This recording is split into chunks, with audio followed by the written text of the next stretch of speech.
কোরবানি ঈদ সামনে রেখে পশুপালনে ব্যস্ত সময় পার করছেন ফেনীর খামারিরা। সম্পূর্ণ প্রাকৃতিক পদ্ধতিতে দেশি জাতের পশু মোটাতাজা করছেন তারা। গোখাদ্যের দাম বেশি হওয়ায় শঙ্কা থাকলেও লাভের আশা প্রান্তিক ও বাণিজ্যিক খামারিদের।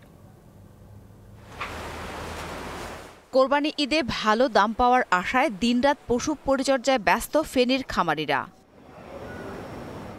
প্রাকৃতিক পদ্ধতি অবলম্বন করে দেশি জাতের গরু মোটাতাজা করছেন তারা। খামারিরা বলছেন, তাপপ্রবাহের কারণে পশু লালন পালনে খরচ বেড়েছে গোখাদ্যের দামও। যেই বস্তা আমরা 400-500 টাকা করে কিনছি আগে একটা সময়, ওই বস্তা এখন আমরা ধরেন 1900 টাকা 2000 টাকা করে আমরা বস্তা কিনতেছি। দানাদার খাদ্যের দামের যে ঊর্ধ্বগতি, এটা আমাদের কিছুটা প্রতিবন্ধকতা তৈরি করেছে। তবুও প্রতি বছরের ন্যায় আমরা বেশ কিছু গরু রেডি করেছি। খামারিরা আরও বলছেন, কোরবানির ঈদ ঘনিয়ে এলেই সীমান্ত দিয়ে প্রবেশ করে গরু, আর এতে ক্ষতিগ্রস্ত হন তারা। ইন্ডিয়ান গরু যখন বাংলাদেশে প্রবেশ না করলে তাহলে আমরা মোটামুটি খামারি এবার বাঁচা যাবে না। এবারে যদি গরু ন্যায্য মূল্য না পাওয়া যায় তাহলে দেশে খামারিরা থাকবে না। ইতিমধ্যে আমাদের অর্ধেকের বেশি গরু সোল্ড আউট, আর বাদবাকি যেগুলো আছে এগুলোর জন্য অনেক কাস্টমার আসতেছে।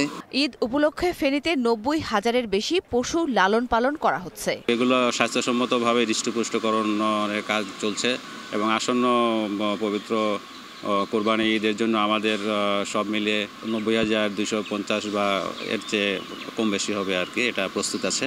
চলতি মৌসুমে ফেনীতে পশু লালন পালন করছেন 5,000-এর বেশি খামারি। DBC news desk.